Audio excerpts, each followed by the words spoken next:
नमस्कार दोस्तों, अखिल agriculture YouTube channel में आपका हार्दिक स्वागत है। दोस्तों, आज हम राज्य स्तरीय कृषि मेला बिलासपुर में आए हैं। यहाँ पे पोल्ट्री फार्मिंग से रिलेटेड ये स्टॉल है। इसमें पोल्ट्री फार्मिंग में हम अंडा जो हमको मिलता है उसको इंक्यूबेट कैसे करना है, अंडे का चेकिंग कैंडलिंग कैसे करना है और उसके बाद उसका फीडिंग, जैसे मुर्गी पालन करते हैं तो उसमें फीडिंग का जो रहता है, फीडिंग कैसे करते हैं, उसको केज सिस्टम रहता है, फ्री रेंज सिस्टम रहता है, ऐसे बहुत सारे सिस्टम होते हैं। उसमें से एक केज सिस्टम भी यहाँ पे है और यहाँ पे बटेर पालन, जापानी बटेर पालन का एक मॉडल तैयार किया गया है, वो भी आपको इस वीडियो के माध्यम दिखाएंगे। दोस्तों, इस वीडियो में आपको पशु चिकित्सा एवं पशुपालन महाविद्यालय अंजोरा दुर्ग के प्रोफेसर सर आपको बताएंगे, इस इंस्टॉल के बारे में सारी जानकारी देंगे। अगर आपको ये वीडियो अच्छा लगे, वीडियो को लाइक करिए, चैनल को सब्सक्राइब करना बिल्कुल ना भूलें। और इस स्टॉल में हमने जो इसकी थीम है, इसमें मेन चीज़ जो हम बताना चाह रहे हैं वो बटेर पालन के बारे में। अब बटेर पालन जो है उसके बारे में एक तो ये जानकारी लोगों को नहीं है अभी कि जो बटेर का जो होता है, एक तो बटेर होती है जो जंगली बटेर होती है। तो जो जंगली बटेर होती है वो हम लोग पकड़ करके, कई लोग उसका शिकार करके उसको खाते हैं। और ये जानकारी होनी चाहिए कि ये जो भारत के नियम या कानून के हिसाब से ये जो है वाइल्ड लाइफ प्रोटेक्शन एक्ट है, उस वाइल्ड लाइफ प्रोटेक्शन एक्ट के अंतर्गत वो उसको मतलब पकड़ना या मारना या उसको खाना वो अपराध है। और वो जो होती है वो कार्टूनिक्स कहलाती है, उसका जो जूलॉजिकल नेम है। अब हम इसकी तरफ थोड़ा सा फोकस करिए तो ये देखिए, ये जो इसमें जो बर्ड्स रखी हुई हैं, ये बर्ड्स हैं, ये कार्टूनिक्स जैपोनिकम, और ये पालतू हैं, जबकि वो पालतू नहीं होती हैं, जंगली होती हैं, उनको पाला नहीं जा सकता, जबकि इनको पाला जा सकता है। और इनको पाल करके जो है इनको खाना या फिर इनके अंडे को खाना, ये कोई भी चीज़ जो है ये अपराध की श्रेणी में नहीं आता है। इसको हम कर सकते हैं, हम इसको घर में पाल सकते हैं या पोल्ट्री फार्म में पाल सकते हैं। तो ये हम यहाँ पे जो दिखाना चाह रहे हैं, ये एक छोटा सा है, जो एक छोटे किसान के लिए मॉडल है। जो छोटा से छोटा भी किसान है वो इस तरह से बांस की जो है जाली बना करके उसके अंदर 10 से 12 बटेर रख सकता है। अब ये बटेर जो है इसके जो चूजे हैं वो हम लोग चूजे जो है हमारे पशु चिकित्सा महाविद्यालय में जो हमारा पोल्ट्री फार्म है या फिर किसी भी जो सरकारी पोल्ट्री फार्म है वहाँ से लगभग 10 रुपये के आसपास एक चूजे की कीमत है, वो वहाँ से मिल जाते हैं। साथ ही जो मुर्गी के बच्चों का दाना होता है वो दाना इनको हम खिला सकते हैं और उस दाने को खिला करके इनको पाला जा सकता है। और जब ये 4 हफ्ते के हो जाते हैं तो लगभग जैसे हम देख रहे हैं इतने बड़े हैं, ये खाने के योग्य हो जाते हैं। या फिर हम उसको 6-7 सप्ताह तक अगर पालते हैं तो फिर ये अंडे देने लगते हैं। तो इनसे हमको करीब साल में 200 से लेकर के 250 तक अंडे जो है इसमें मिलते हैं, जो छोटे साइज़ के होते हैं, 8 से लेकर के 11 ग्राम के बीच के होते हैं। और इनके अंडों अब इनकी बिक्री कहाँ होती है, ये जितने अगर इसमें पैसा कमाने का किसी का उद्देश्य है तो वो इनको बेच सकते हैं। ये 60 से 70 रुपये का एक पीस बिकता है। और ख़ास तौर से जो ढाबे वगैरह वाले हैं वो लोग खरीदते हैं, या फिर बहुत सारे लोग इसको इसके स्वाद के कारण खरीदते हैं। इसको स्वाद को बहुत पसंद किया जाता है। जैसे जंगली बटेर होती है उसको लोग स्वाद की वजह से मारते हैं, तो वो नहीं करके वो चाहे तो स्वाद के लिए इसको खरीद सकते हैं, तो लोग खरीदते हैं इसको। या ढाबों में और रेस्टोरेंट में जो है इसके डिशेस बनाई जाती है जो बिकती हैं, तो इसके कारण इसकी बिक्री हो जाती है। ये इसके अंडे हैं, उसके अंडे जो हैं उसके भी विभिन्न उत्पाद बनते हैं। जैसे कि वहाँ पे आप थोड़ा फोकस करेंगे तो आपको दिखेगा कि वो हमने जो है ये बटेर के अंडों का जो अचार है ये यहाँ स्टॉल में रखा हुआ है। ये 50 रुपीज़ इसकी कीमत है। अब ये बटेर के जो अंडे हैं जो काफ़ी पौष्टिक हैं, जो मुर्गी के अंडों से कहीं बेहतर हैं पौष्टिकता के मामले में, क्योंकि इसमें प्रोटीन ज़्यादा है, क्योंकि इसमें मिनरल ज़्यादा है और चूँकि इसमें कोलेस्ट्रॉल कम है। वही खासियत इसके मांस में भी होती है कि उसमें प्रोटीन ज़्यादा होता है, मिनरल ज़्यादा होता है, लेकिन उसमें कोलेस्ट्रॉल कम होता है। और हम जानते हैं कि कोलेस्ट्रॉल जो है वो बहुत सारी जो है हार्ट डिजीज़ वगैरह के लिए रिस्पॉन्सिबल माना जाता है, उसका कारण माना जाता है, तो वो इसमें कम हो जाता है। और हम इसमें जैसे अचार है, हम मुर्गी के अंडे का अचार नहीं बना सकते, अगर बनाएंगे तो वो टिकाऊ नहीं रहेगा, जबकि इसका अंडे का अचार जो है टिकाऊ होता है। इसको हम चाहें तो 1 महीने तक जो है रेफ्रिजरेटर में रख सकते हैं। तो सबसे पहले हमने ये दिखाया है। और इसके अलावा मुर्गी पालन के संबंध में हम इस स्टॉल में बताना चाह रहे हैं कि कड़कनाथ मुर्गी जो है या फिर बैकयार्ड में जो है दूसरी जो नस्ल है, वो उस तरह की हम मुर्गियां जो है वो हम पाल सकते हैं। जो बैकयार्ड का मतलब फिर ये छोटे किसान के लिए, गांव के गरीब के लिए है ये।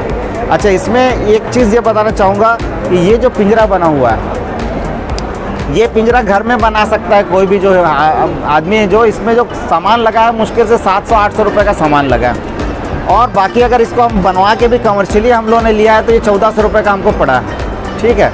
और ये उससे कम में भी कोई आदमी खुद बना सकता है और इसमें 10 से 12 वो जो पाल सकता है। तो इसलिए भी हम जो है इसका जो है यहाँ पे प्रदर्शन कर रहे हैं कि ताकि जो है इसमें पाल सके। अब इसमें इसके मतलब जो है ये साइज़ हमने जो दी है, ये साइज़ की हाइट जो है स्टैंडर्ड है, ठीक है। लेकिन इसके अलावा इसकी लंबाई चौड़ाई हम और बढ़ा सकते हैं अगर हमको और अधिक पालना है तो, है ना। या एक से अधिक पिंजरे भी रख सकते हैं, या एक के ऊपर एक भी पिंजरे हम रख सकते हैं। ऐसे रख के बहुत छोटी सी जगह में कोई भी आदमी जो है वो अपने मतलब जो है महीने में 1000, 2000, 5000 जिस तरह से मतलब वो पैसे लगाता है उस हिसाब से उतनी कमाई जो है घर बैठे बैठे कर सकता है, जिसमें बहुत ज़्यादा मेहनत नहीं है और इसमें बहुत ज़्यादा लागत नहीं है, लेकिन इसमें फ़ायदा जो है मुनाफा अच्छा है।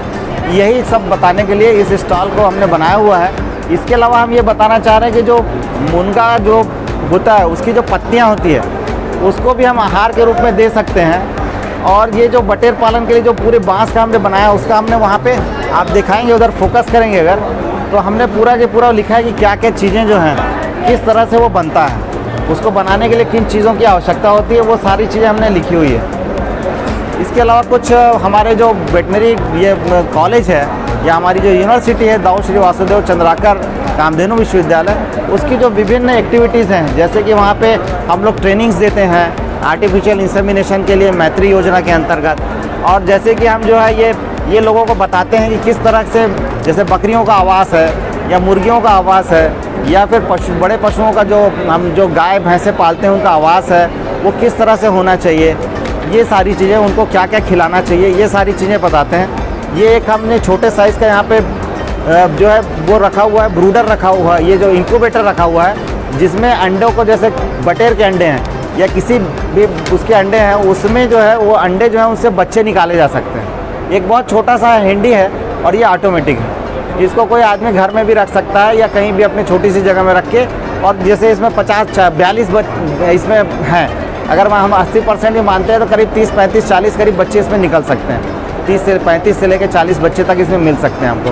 तो इसमें हमको जो बच्चे मिल सकते हैं, अच्छा ये कैंडलिंग करने का होता है। ये अंडे को हम जो है बाद बीच में देखते हैं निकाल करके कि वो उसमें अंदर में भ्रूण उसका डेवलप हो रहा है कि नहीं। तो इसमें एक लाइट लगी होती है, वो उसमें अंडों के अंदर जाती है तो वो दिखाई देता है, उसके लिए कैंडलर है। तो ये सारी छोटी छोटी चीज़ें हैं। तो आदमी कोई चाहे अगर, तो अगर उसके यहाँ अगर अंडे पैदा होते हैं तो उस अंडे से फिर बच्चे निकाल करके और फिर वो अपना जो है काम आगे चला सकता है। हर बार उसको जा करके हमसे ख़रीदने की ज़रूरत नहीं भी पड़ेगी, ये भी कर सकता है कोई। तो ये सारी चीज़ें हम लोग डिमॉन्स्ट्रेट कर रहे हैं यहाँ पे पशुपालन, बटेर पालन, मछली पालन, मधुमक्खी पालन और साथ में फसल उत्पादन, इसको हम बोलते हैं मिश्रित खेती। तो मिश्रित खेती का ये एक आदर्श मॉडल है, उसको मैं आपको दिखाऊंगा। यहाँ पे देखिए गोबर गैस बना है। अब गोबर गैस बना है तो आपको गोबर चाहिए, उसके लिए आपको पशुपालन पड़ेगा।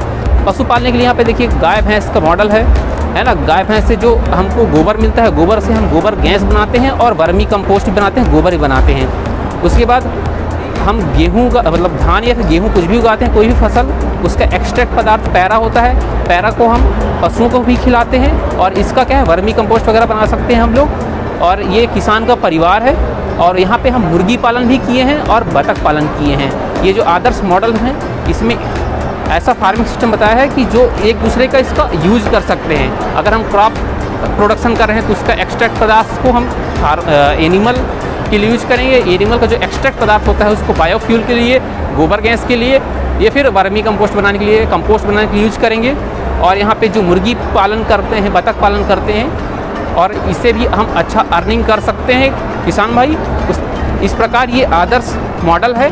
आगे हाँ, ये पशु पोषण विभाग है। इसमें हम जानते हैं कि पशु पोषण के लिए क्या क्या हम उनको खिला सकते हैं और क्या क्या उनको हम अपने हिसाब से प्रोवाइड करा सकते हैं। तो ये पशु चिकित्सा एवं पशुपालन है। इसमें पशु चिकित्साओं का मतलब ध्यान में रख के उनका हेल्दी, उनका मैनेजमेंट और उनका देख रेख कैसे क्या है वो सब चीज़ इसमें वो किया जाता है। और इसमें विभिन्न प्रकार के जो बीमारी भी रहता है वो सब चीज़ इसमें इसका इलाज किया जाता है। और इसमें कुछ चीज़ है, जैसे ये मॉडल है जिसमें अपन एक मिश्रित खेती, कृषक के लिए एक मिश्रित खेती के लिए हम लोग इसको अप्लाई कर सकते हैं। और इसमें कुछ जैसे पशु पोषण के लिए सबसे ज़रूरी रहता है उनको खान पान, जैसे मिनरल मिक्सचर, विटामिन, ये सब चीज़ बहुत ज़रूरी रहता है और उनको पोषण से संबंधित उनका प्रोडक्शन भी अच्छे से हो जाता है, किया जाता है। और बाकी इसमें जैसे इंग्रेडिएंट है, साइलेज है, इसको हम हरे चारे का संरक्षण करने का तरीका है, जैसे अपन उसको डब्बे में या फिर बोरी से पैक करके रख सकते हैं। और ये धान का पैरा है, धान का पैरा आधारित संपूर्ण आहार का पैलेट्स है, जो पैलेट फॉर्म में इसको प्रिजर्व करके रख सकते हैं। और कुछ जैसे कुछ पैरासाइट्स भी रहते हैं, जैसे पशुओं के पोषण में वृद्धि नहीं हो पाता है, कभी कभी जानकारी नहीं हो पाता है अच्छे से, तो उस चीज़ के लिए जैसे कुछ पैरासाइट जो रहते हैं सीजनली, जैसे अभी उनका नया हरा चारा उत्पादन होता है तो उसमें कुछ नया चारा आता है, तो उसमें कुछ पैरासाइट्स रहते हैं जिसके द्वारा बीमारी, जैसे उनको दस्त हो गया और कुछ बीमारी हो गया, तो ये सब चीज़ पैरासाइट की वजह से होता है।